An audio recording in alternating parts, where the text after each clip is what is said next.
panjatkan puji syukur kehadirat Allah Subhanahu wa taala yang telah melimpahkan berkah serta rahmat-Nya kepada kita semua sehingga dapat berkumpul pada hari ini dalam wadah komunitas praktis SD Negeri Seni 1. Shalawat serta salam marilah kita limpahkan kepada junjungan kita Nabi Muhammad SAW.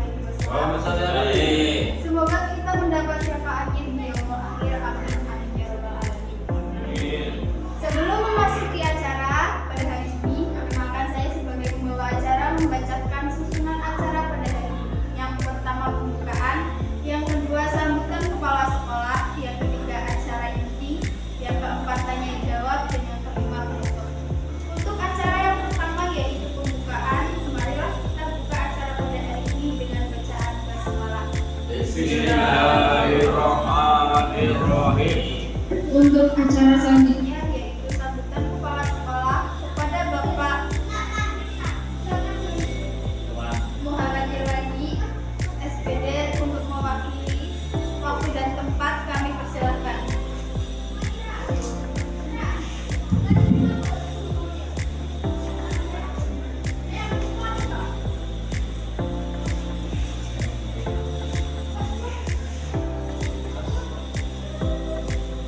Assalamualaikum warahmatullahi wabarakatuh. Waalaikumsalam warahmatullahi wabarakatuh. Alhamdulillahirabbil alamin.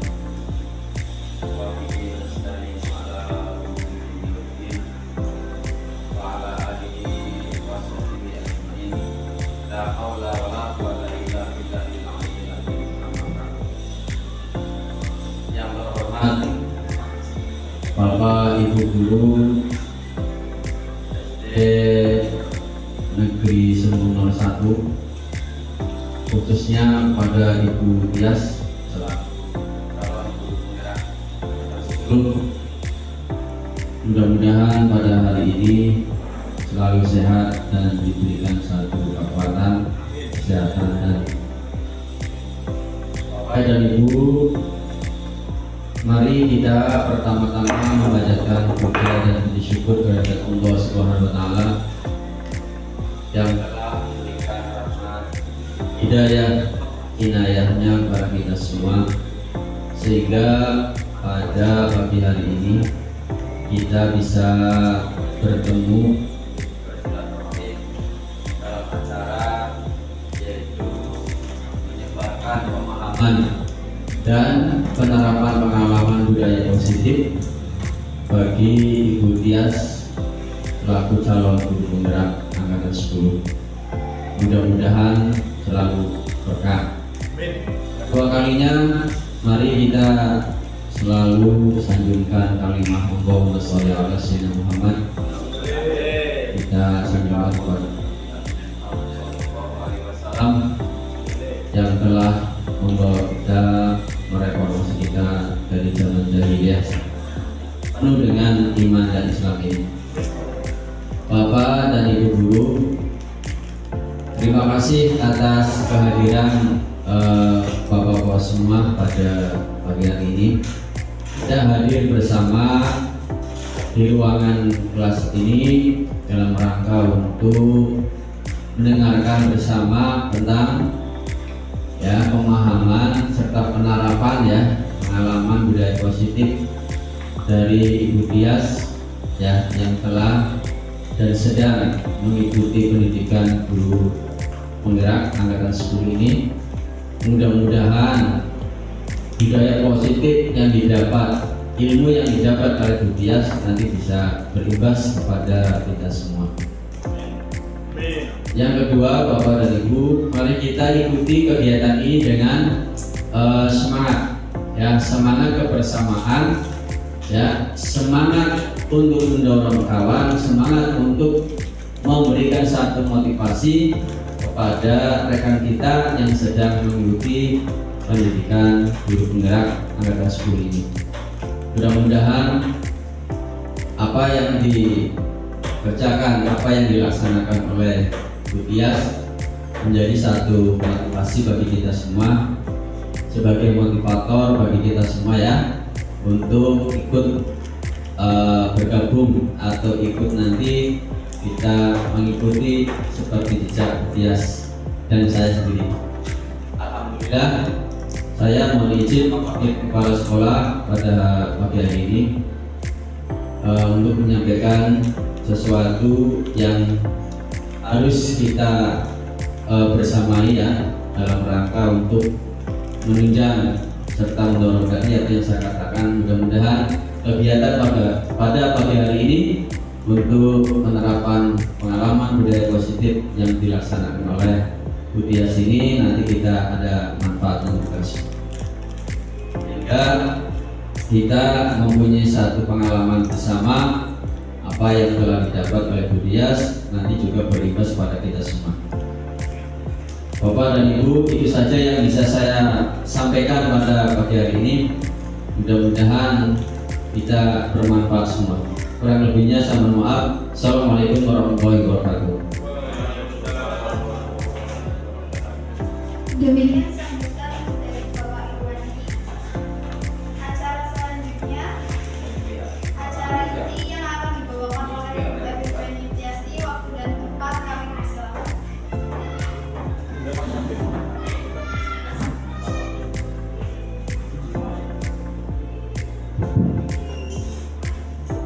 Assalamualaikum warahmatullahi wabarakatuh.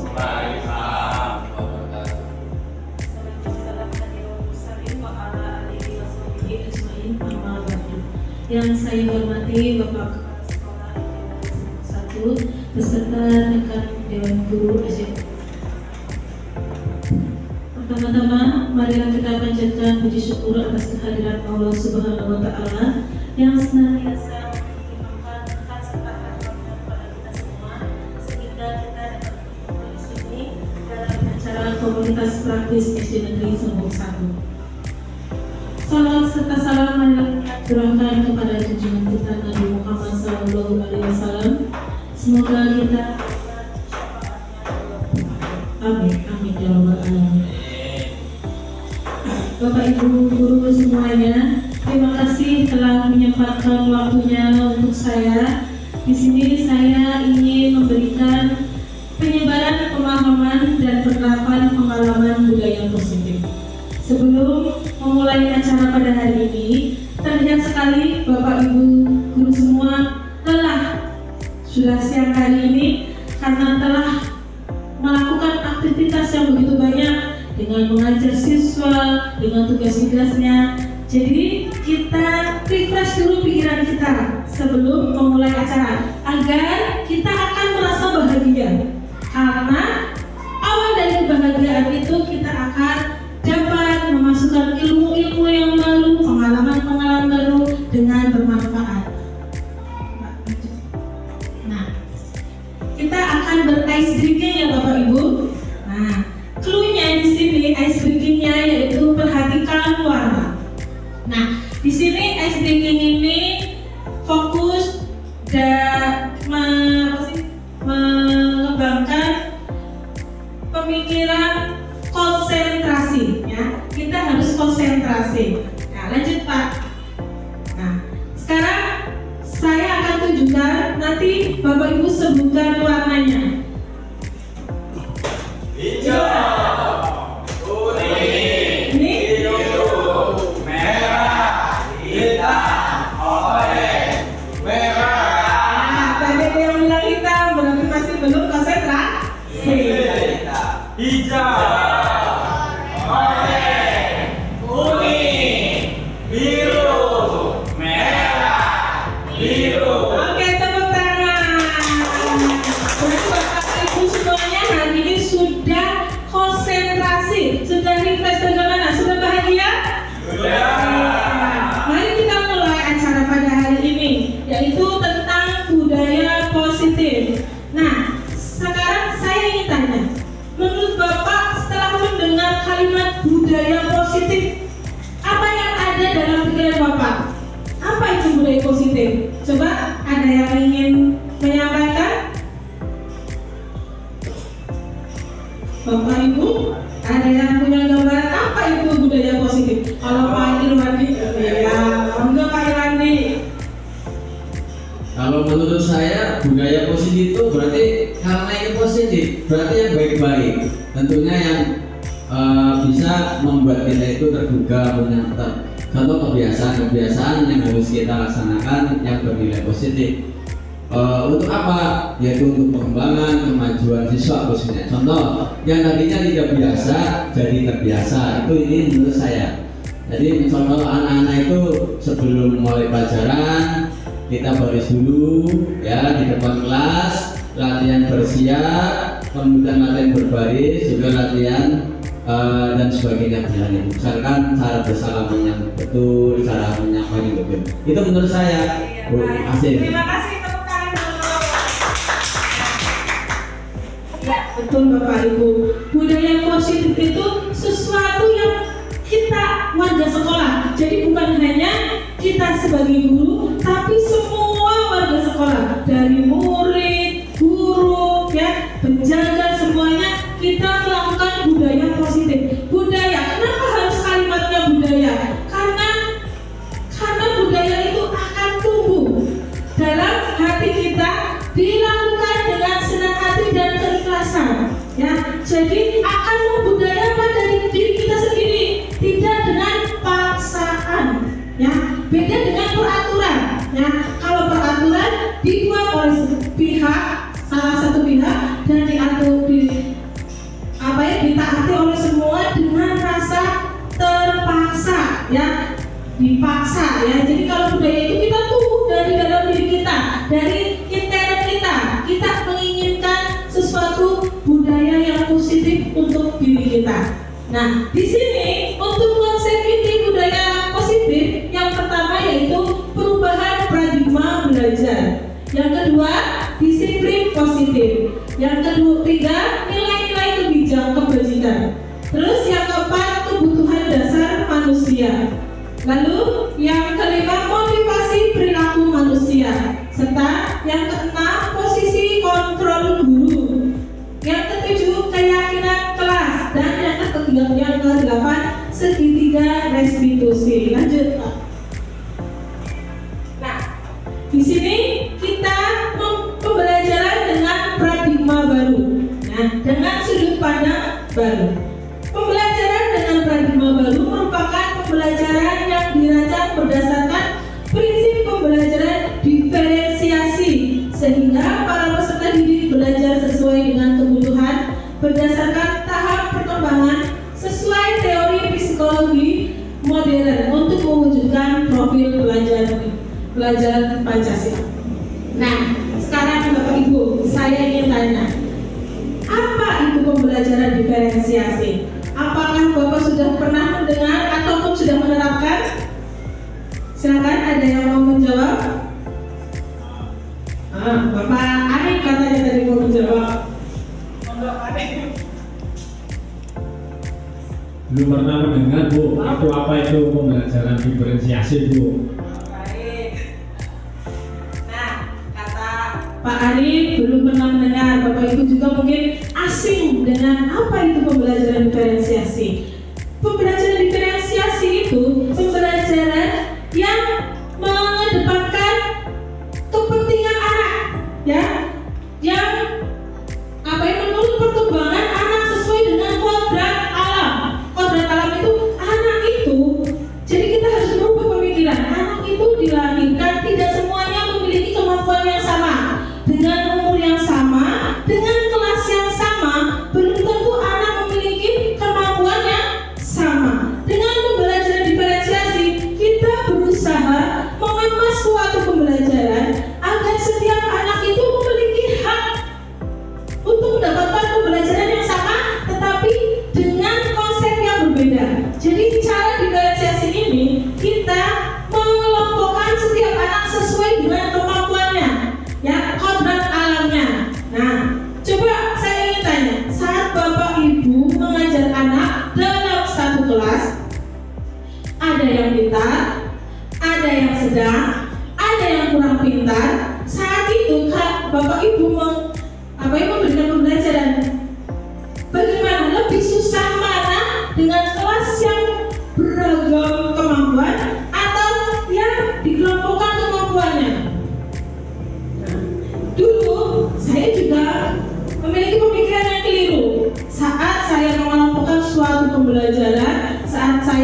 menyampaikan suatu materi, saya pikir untuk mengelompokkan satu kelompok itu dalam kelompok yang bervariasi. Satu kelompok anak pintar ada, anak sedang ada anak yang kurang pintar ada. Dengan tujuan, dengan harapan anak yang kurang pintar akan mencontoh anak yang pintar, akan termotivasi. Ternyata hal itu tidak efektif. Karena apa? Saya fokus di nilai, ya. Tapi saat ini kita merubah pola pikir kita. Jangan terfokus pada nilai, tapi terfokus pada diri anak. Bagaimana anak mendapatkan pembelajaran itu dengan utuh? Bagaimana? Yaitu dengan cara diferensiasi. Kita ubah pola pikir kita untuk mengelompokkan anak yang sangat pintar, jadikan satu kelompok, anak yang sedang jadikan kelompok, anak yang kurang pintar jadikan satu kelompok. Dengan contohnya kita akan memberikan materi pecahan, misalnya ya, pecahan. Anak pintar kita berikan soal pecahan dengan soal yang agak sulit, misalnya perkalian, pembagian pecahan. Terus yang anak sedang kita berikan apa ya, pembelajaran pecahan itu dengan tambahan pecahan. Terus anak yang kurang pintar kita memberikan materi pembelajaran pecahan dengan sebuah gambar. Yang penting materi utama pecahan tersampaikan. Jadi semuanya mendapatkan materi yang sama, yaitu pecahan, tetapi dengan pembelajaran yang berbeda sesuai dengan kodrat alam anak-anak. Begitu ya Bapak Ibu. Terus di sini tahap pengembangan sesuai dengan teori psikologi modern untuk mewujudkan profil pelajar Pancasila. Di sini profil pelajar Pancasila otomatis Bapak Ibu sudah tidak asing ya Bapak Ibu, karena Bapak Ibu sudah pernah membuka PMM. Di situ ada profil pelajar Pancasila. Nah, ada 6 dimensi profil pelajar Pancasila.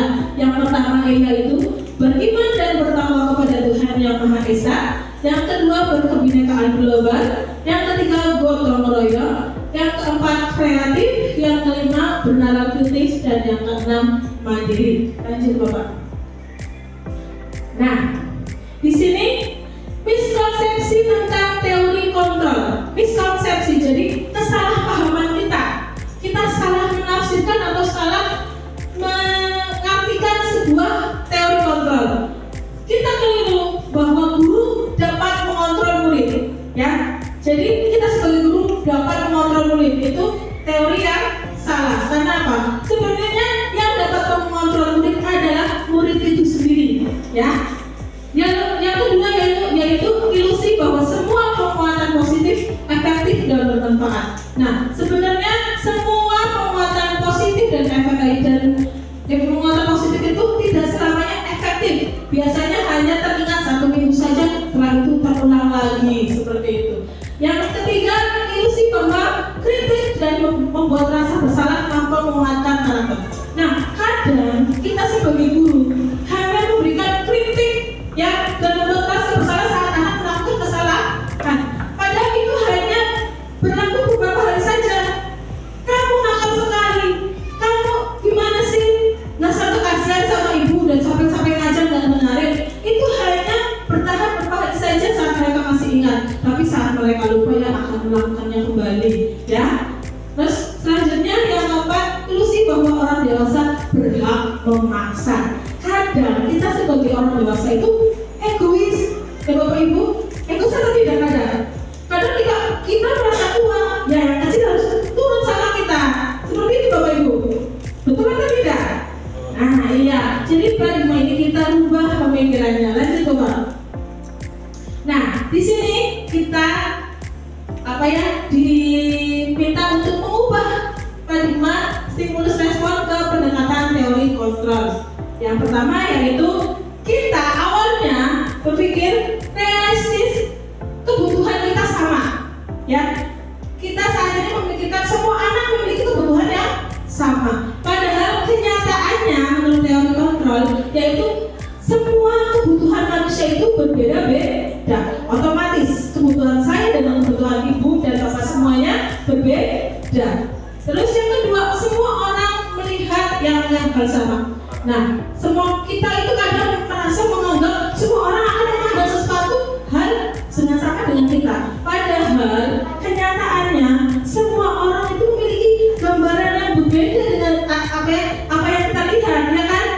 Nah, misalnya warna, kita suka warna orange atau kita suka warna ungu, belum tentu Bapak Ibu juga menyukai warna itu.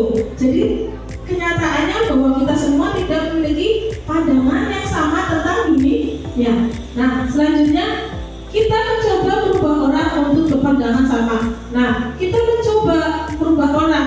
Selama ini kita ingin mencoba, ayo loh, saya kan suka warna ungu, kamu juga harus suka warna ungu, seperti itu. Padahal tidak boleh seperti itu. Jadi kita berusaha harus memahami, ya, memahami. Misalnya Pak Topik nggak suka seblak, tapi saya suka seblak. Jadi hari ini menu makanannya seblak aja, padahal yang lain nggak suka. Jadi kita harus memahami apa yang teman kita tidak sukai. Nah, selanjutnya perilaku buruk dilihat sebagai sebuah kesalahan. Nah, di sini sering sekali kita lakukan, saya juga sering. Jadi saat anak melakukan kesalahan, kita melakukan perilaku buruk, kita selalu menganggap mereka itu salah. Ya, anak nakal, anak yang tidak mau diatur seperti itu kan, kita selalu menyalahkan anak. Padahal semua perilaku memiliki tujuan. Jadi saat anak nakal, saat anak melakukan perbuatan kesalahan, itu pasti ada tujuannya. Ya, apa kadang tujuannya ingin diperhatikan, tujuannya karena bete, tujuannya karena lagi cari perhatian sama pacarnya atau temennya, atau ingin disayang dengan gurunya, ya. Jadi pasti setiap tindakan perilaku anak ataupun kita itu pasti ada tujuannya, Ibu ya. Nah, selanjutnya orang lain bisa mengontrol saya. Nah, pola pikir ini harus dirubah. Yang dapat mengontrol kita hanya diri kita sendiri, bukan orang lain. Jadi saat kita ingin merubah diri, ya kita yang harus mau berubah, bukan karena orang lain. Apalagi hanya karena sebuah penghargaan atau penghormatan. Selanjutnya, model berpikir menang kalah. Nah, kadang kita berpikir apa ya, kita merasa menang dan merasa kalah. Tapi sebaliknya kita harus berpikir menang-menang. Jadi saat anak melakukan kesalahan, saat kita melakukan kesalahan, kita harus mencari solusi bagaimana cara agar kita dapat memperbaiki diri. Selanjutnya, nah di sini kita akan membahas dengan disiplin positif.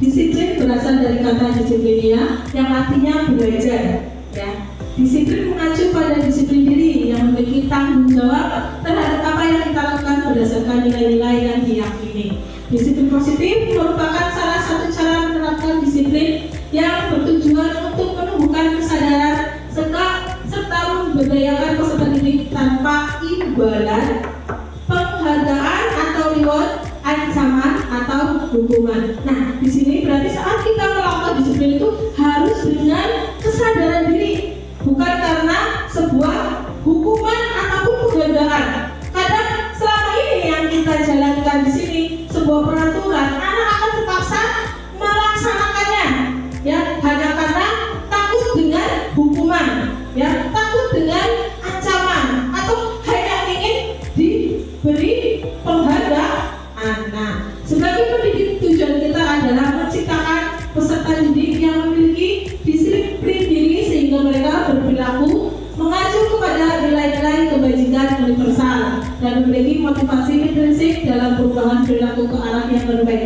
Kebajikan universal itu kebajikan yang menyeluruh, yang meluas, tidak hanya satu saja. Jadi kita dapat melakukan segala sesuatu yang menurut kita baik sesuai dengan nilai-nilai kebajikan. Lanjut.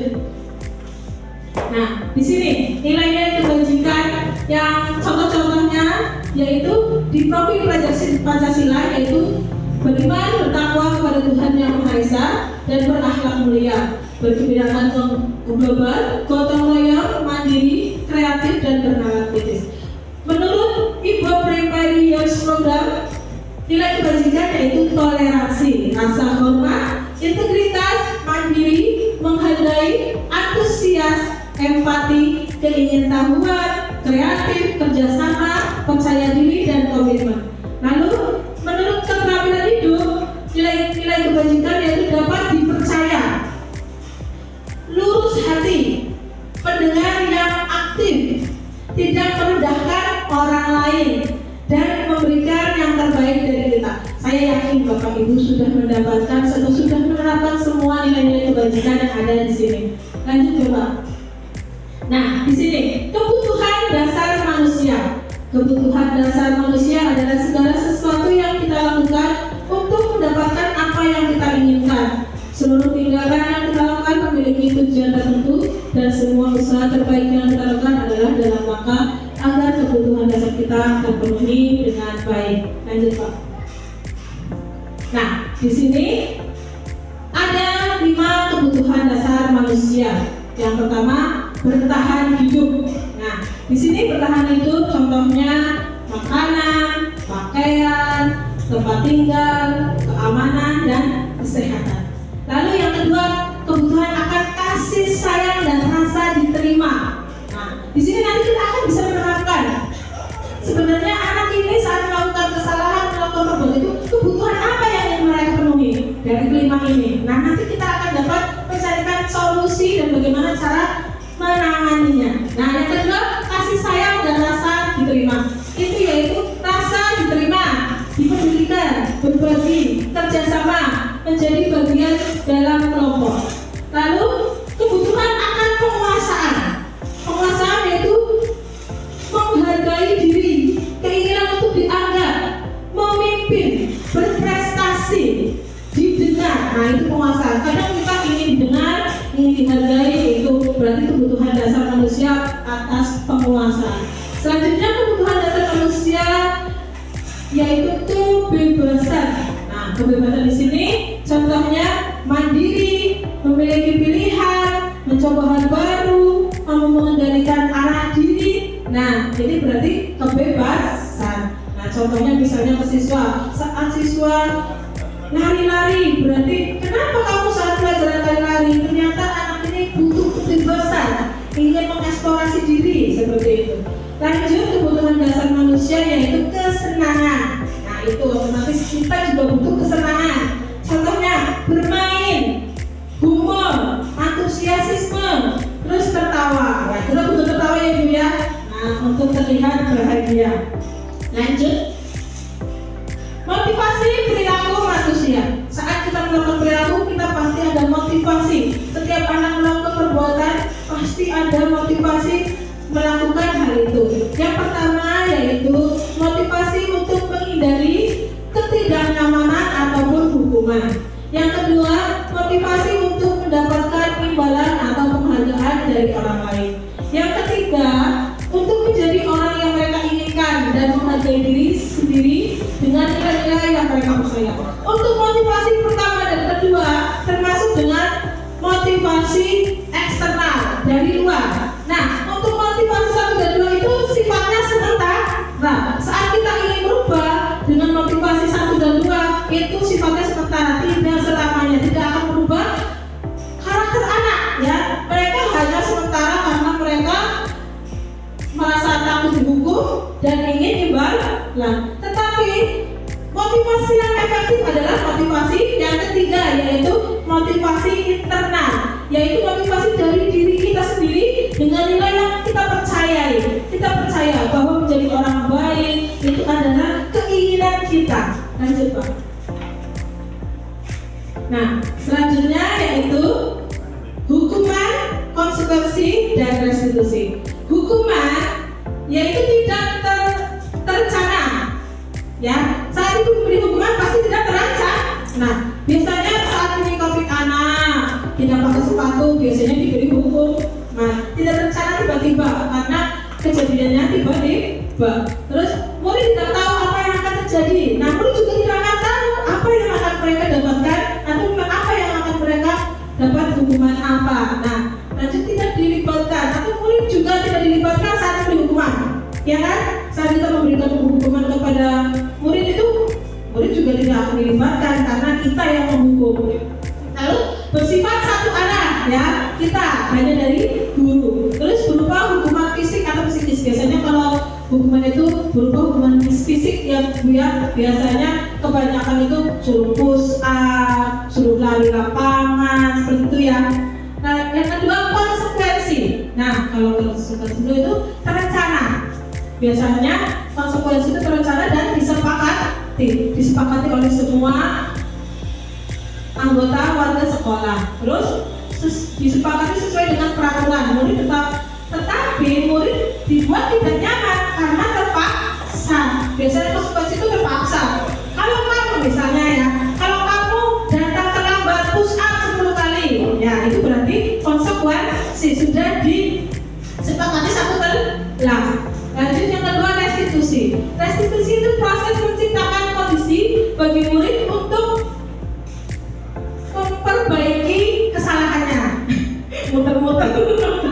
Ya, jadi restitusi itu suatu proses menciptakan kondisi bagi murid untuk memperbaiki kesalahannya. Jadi bukan kita yang memperbaiki kesalahan murid. Jadi murid sendiri yang berinisiatif memperbaiki diri, memperbaiki kesalahannya. Dan proses kolaboratif yang mengajarkan murid untuk mencari solusi sendiri. Jadi kita berkolaborasi. Jadi kita hanya menuntun, mengarahkan, berkolaborasi. Bagaimana murid dapat mendapatkan solusinya atas kesalahannya. Lanjut Pak. Nah, di sini ada 5 posisi kontrol guru. Nah, setiap guru kita saat mengajar pasti akan melakukan 5 posisi kontrol ini. Nah, sekarang kita mari kembali berpikir kita itu sebagai guru melakukan posisi kontrol mana ya Bapak Ibu. Yang pertama penghukum itu, jadi Bapak Ibu kalau setiap melihat kesalahan orang anak itu selalu memberi hukuman, berarti kita masuk di posisi kontrol penghukum. Yang kedua, pembuat merasa bersalah. Kita akan membuat anak saat melakukan kesalahan, membuat anak merasa bersalah.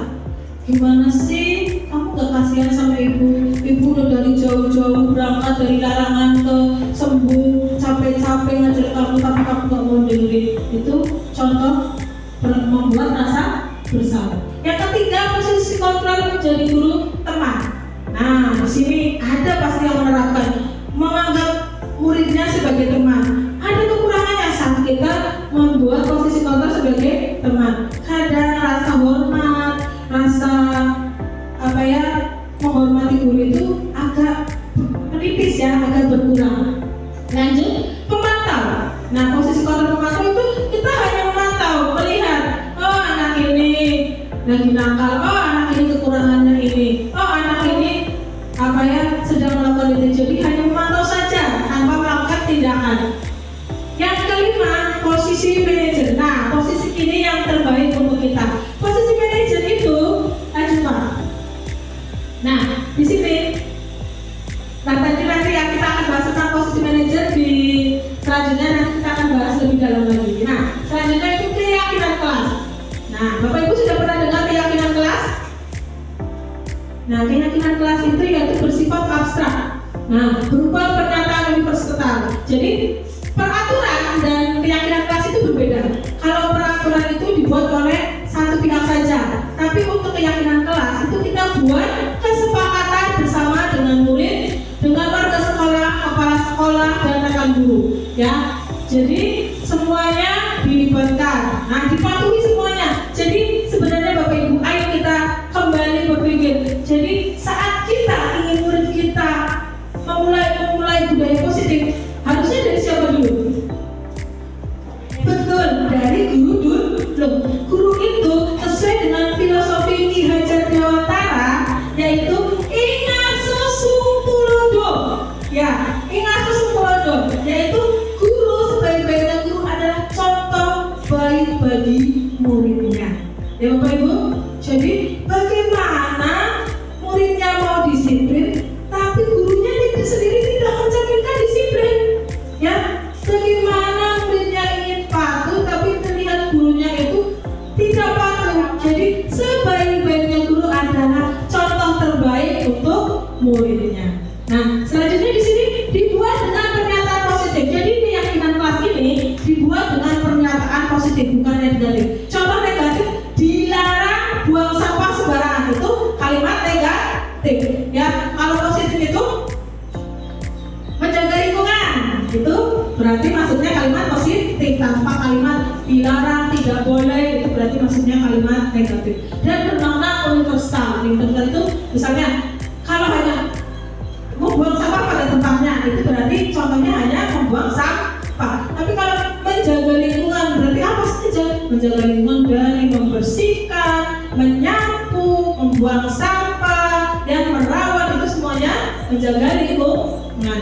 Terus di sedikit saja agar mudah diingat. Jadi kalimatnya tidak perlu panjang lebar. Jadi nanti anak malah tidak ingat. Jadi kalimatnya padat tapi jelas. Nah, lanjut sesuai dengan kondisi kelas dan sekolah. Jadi kita lakukan sesuai kondisi kelas saja atau sekolah.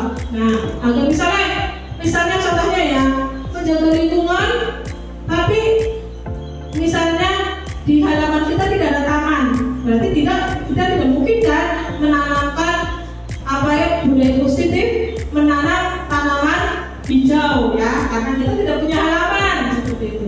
Lalu sehingga mudah diterapkan, jadi harus sesuai dengan kondisi kelas dan mudah diterapkan. Semua warga sekolah, warga kelas dilibatkan saat membentuk keyakinan kelas. Nah, semuanya dilibatkan. Lanjut. Nah, di sini kita akan membahas tentang segitiga restitusi.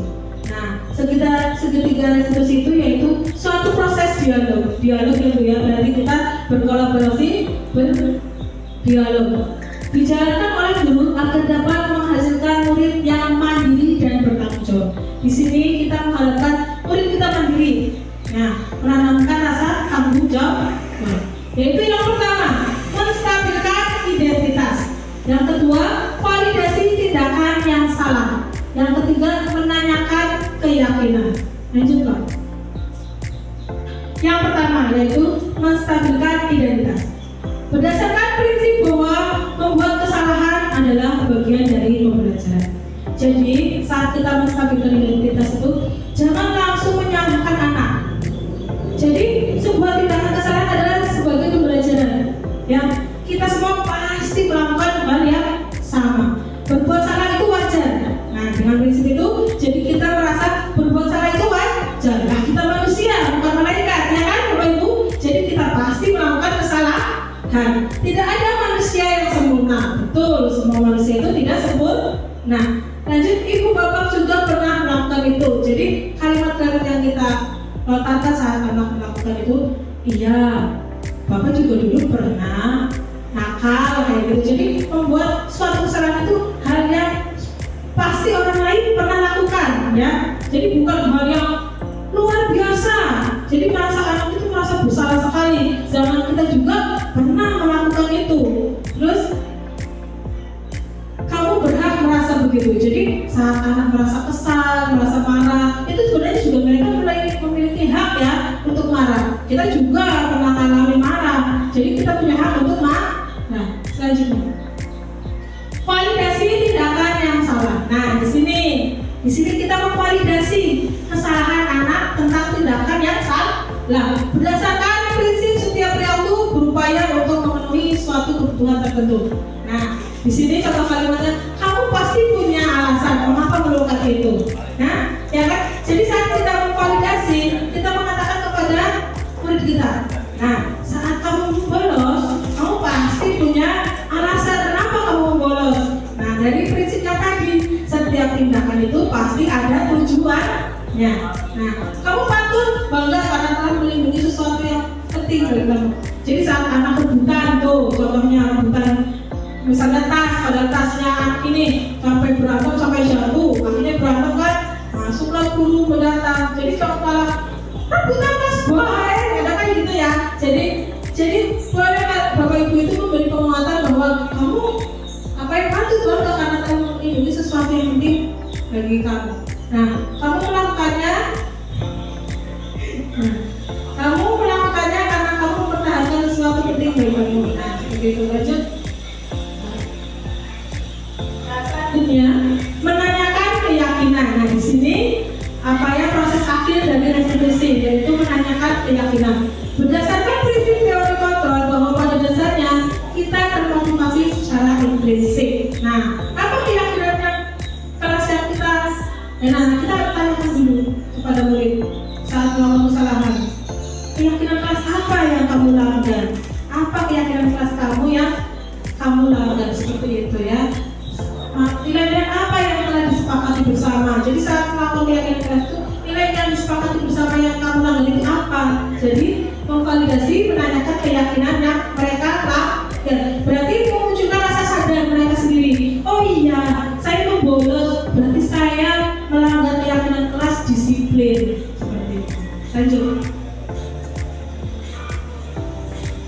Nah, maksud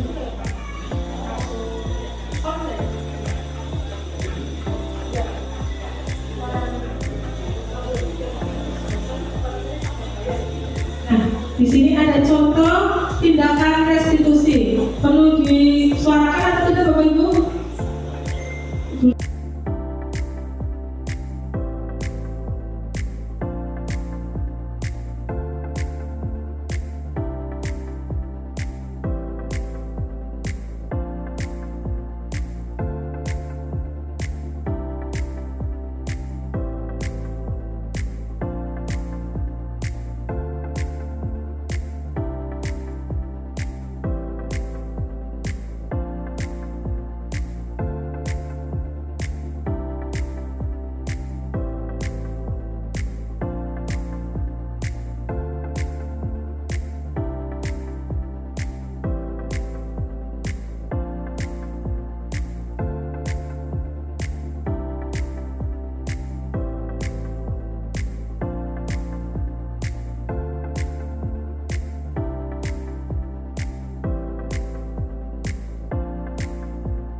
Nah, sekarang ada contoh tindakan restitusi. Silakan Bapak Ibu amati contoh restitusi yang saya lakukan.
Demikian tadi contoh restitusi yang diterapkan di kelas.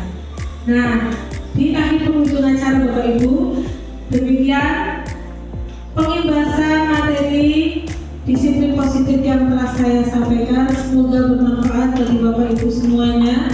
Terima kasih banyak. Salam guru penggerak.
Wassalamualaikum.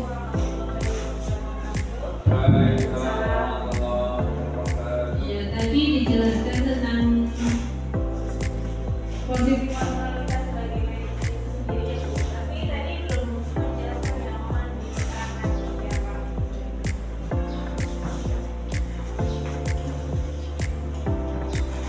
Baik, terima kasih Ibu Zaitun. Ibu Zaitun menanyakan posisi kontrol sebagai manajer itu contohnya seperti apa. Nah, posisi kontrol sebagai manajer itu kita sebagai guru itu harus memberikan tuntunan, menuntut siswa untuk memiliki rasa apa ya, berarti kita menyadari diri bahwa kesalahan apa yang kita perbuat, bukan memberikan solusi. Jadi anak ini kita tuntut dengan sebuah dialog, jadi membuat anak itu menyadari apa yang mereka lakukan, kesalahan apa yang mereka perbuat, bagaimana cara menyelesaikannya, seperti itu dulu. Jadi kita sebagai manajer bukan sebagai penghukum.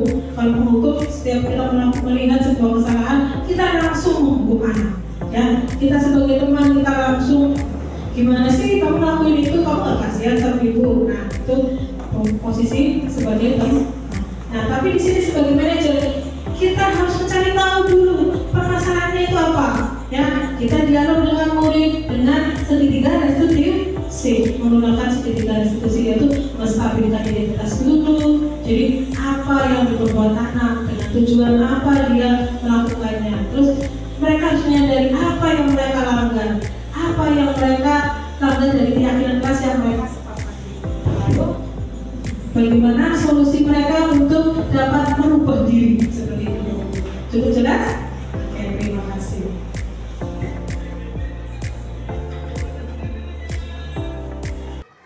Baik, demikian tadi tanggapan dari Bu Evi atas pertanyaan Ibu Zaituni.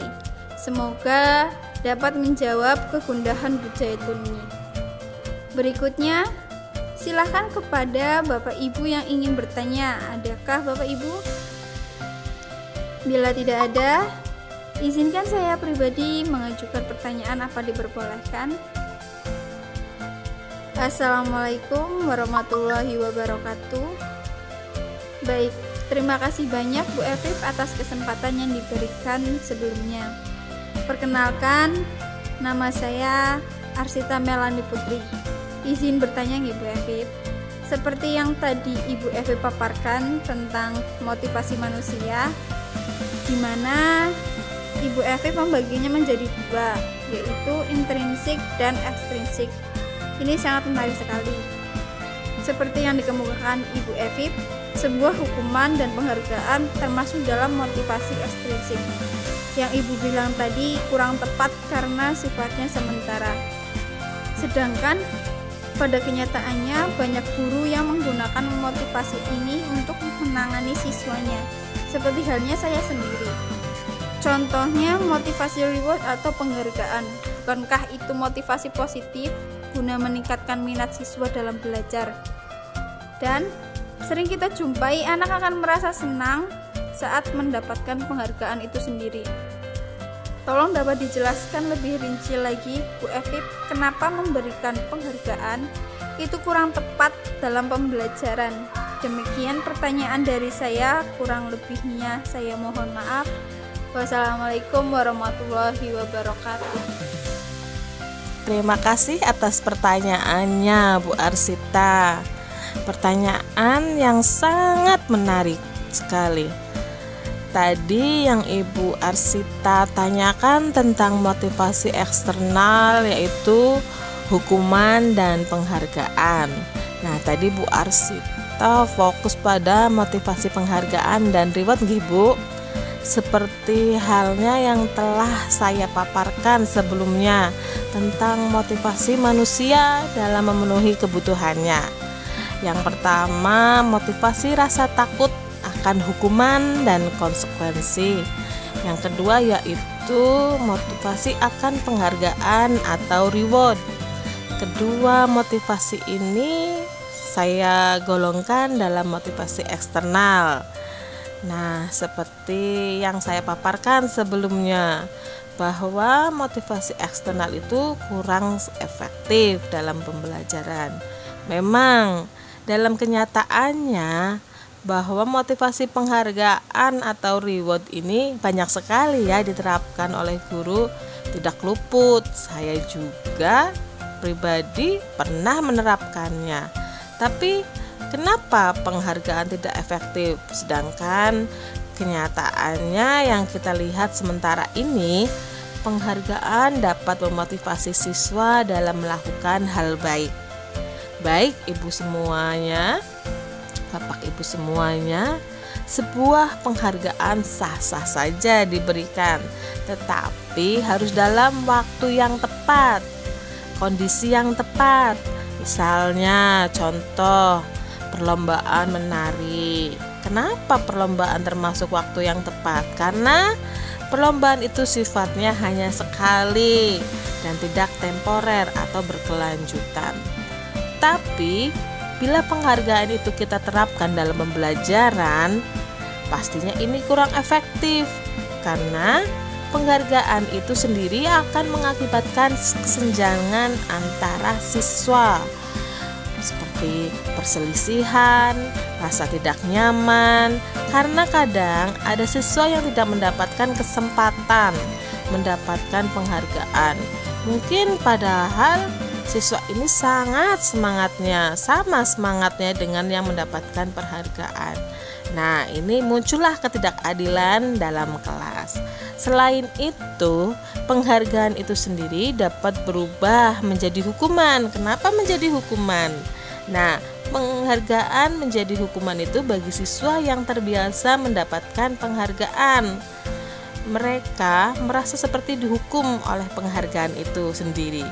Karena siswa itu harus berusaha keras mempertahankannya. Penghargaan yang biasanya siswa itu dapat. Demikian yang saya dapat jelaskan. Apakah dapat membantu membuat Bu Arsita memahami tentang motivasi eksternal ini? Baik, terima kasih.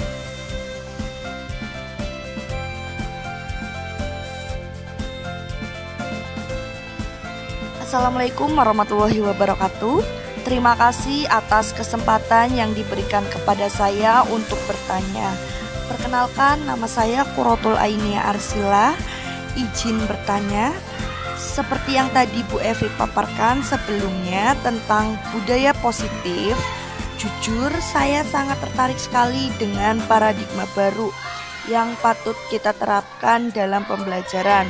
Tapi setelah itu timbullah pertanyaan dalam benak saya, bagaimana cara kita sebagai guru menerapkan budaya positif tersebut agar dapat dijalankan semua warga sekolah.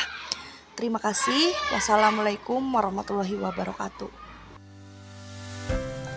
Terima kasih atas pertanyaannya Ibu Nia. Tadi yang ditanyakan Bu Nia, bagaimana cara kita menerapkan atau mengimplementasikan budaya positif ini di sekolah agar dapat dilakukan oleh semua warga sekolah. Nah, dalam hal ini kita pasti tahu sebuah perubahan itu pastinya tidak langsung berubah secara menyeluruh ataupun secara total, tetapi perubahan itu bertahap. Dan juga saat melakukan perubahan itu kita harus konsisten dalam penerapannya, sehingga tujuan kita akan penerapan budaya positif ini dapat tercapai. Nah, bagaimana cara kita menerapkannya? Langkah awalnya kita harus berkolaborasi dengan semua warga sekolah untuk membudayakan budaya positif di sekolah.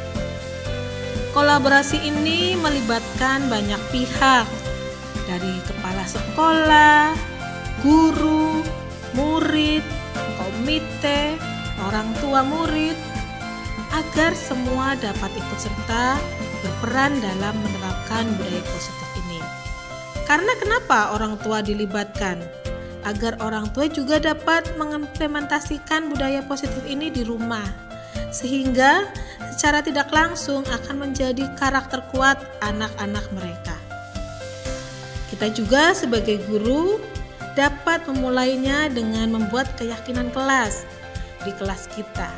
kita gali nilai-nilai kebajikan apa yang diinginkan oleh siswa kita. Sehingga keyakinan kelas ini menghasilkan sebuah kesepakatan kelas yang akan menjadi tanggung jawab bersama untuk dijadikan dan dijalankan oleh semua warga sekolah. Seperti itu, Bu Nia. Demikian jawaban saya, semoga dapat memberikan penjelasan yang lebih mendalam. Terima kasih. Wassalamualaikum warahmatullahi wabarakatuh. Demikian acara hari ini. Sebagai penghujung acara, mari kita bacakan bacaan hamdalah. Alhamdulillah.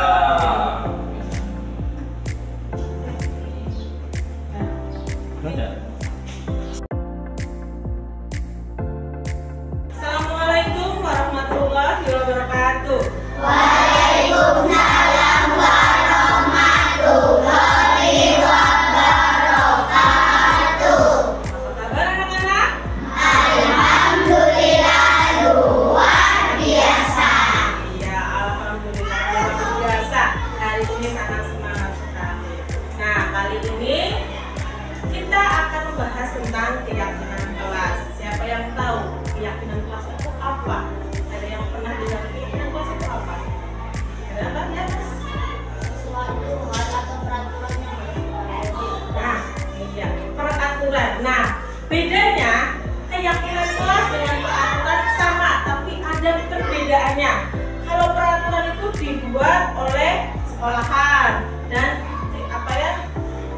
sifatnya mengikat, sedangkan keyakinan itu sesuatu yang kalian yakini dan akan kalian pertanggungjawabkan dengan bentuk sebuah kesepakatan.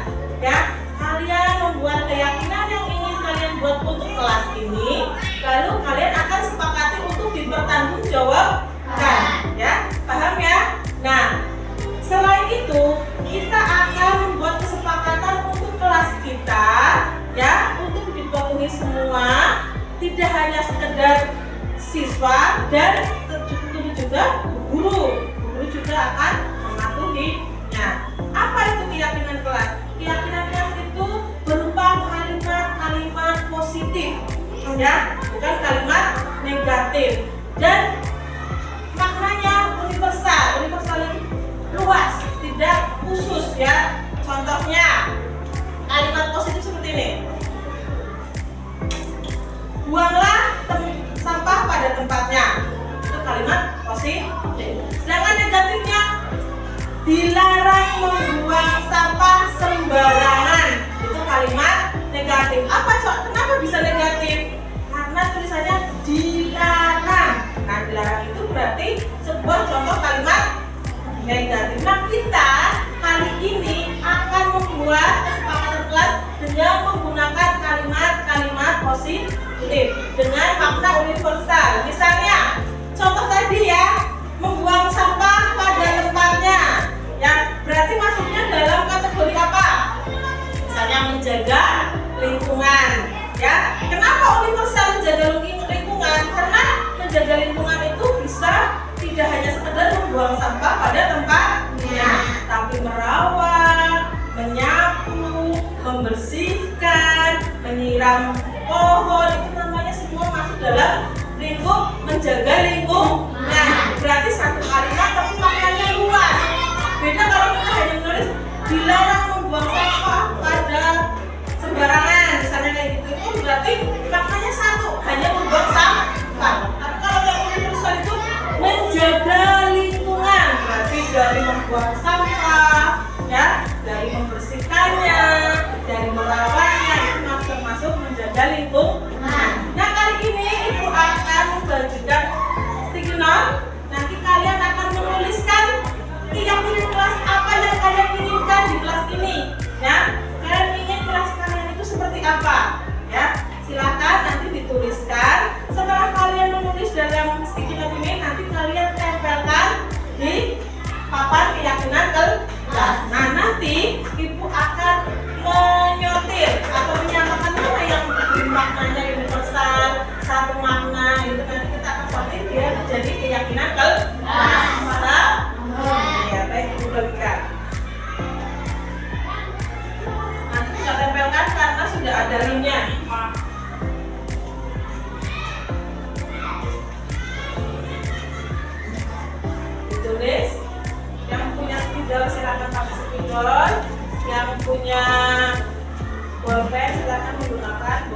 Boleh.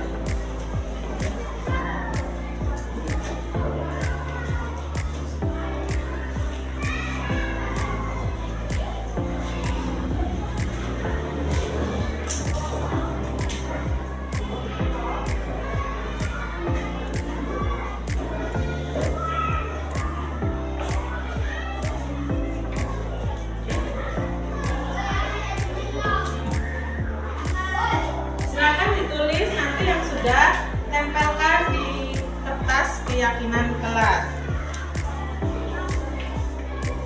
Ada yang sudah? Silakan ditempelkan. Mas Khalid dan Mas itu apa sih Mas Yahya? Tangannya yang rapi ya. Nah, ya. Lanjut, sudah.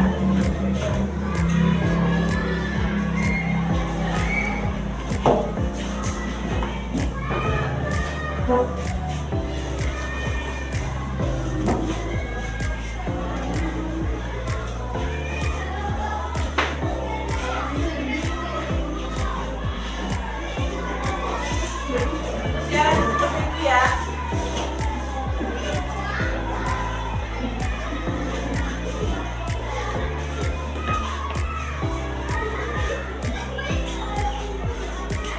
Yang sudah silakan duduk.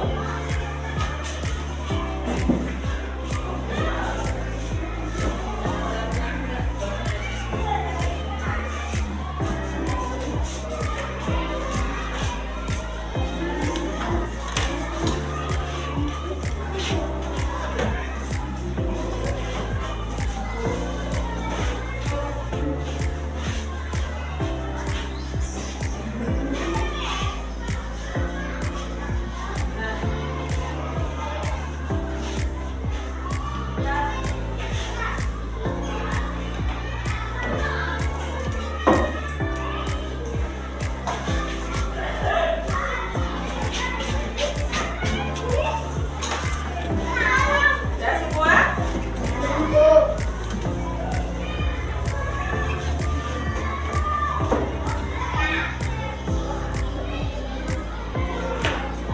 Ayo Mas Bayu.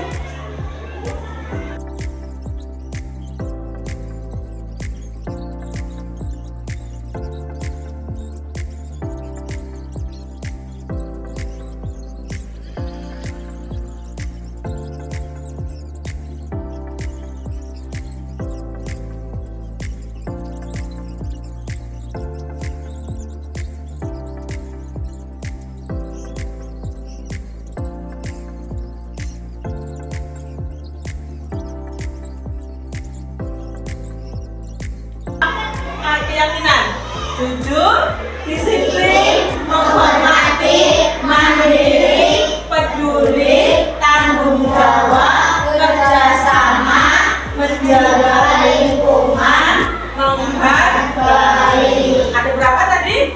Pertama, jujur, disiplin, menghormati, mandiri, peduli, tanggung jawab, kerjasama, menjaga lingkungan, terus menghargai.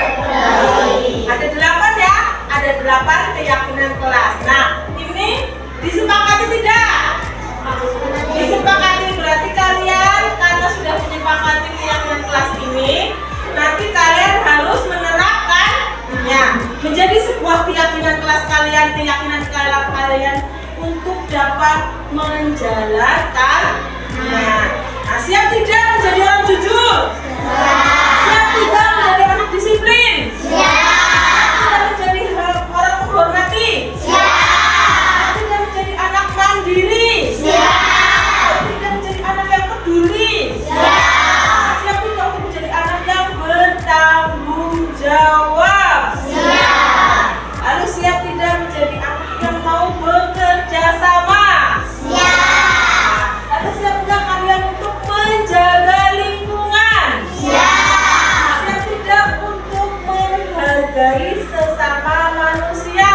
Siap. Baik, nah hari ini keyakinan kelas kita sudah sepakati.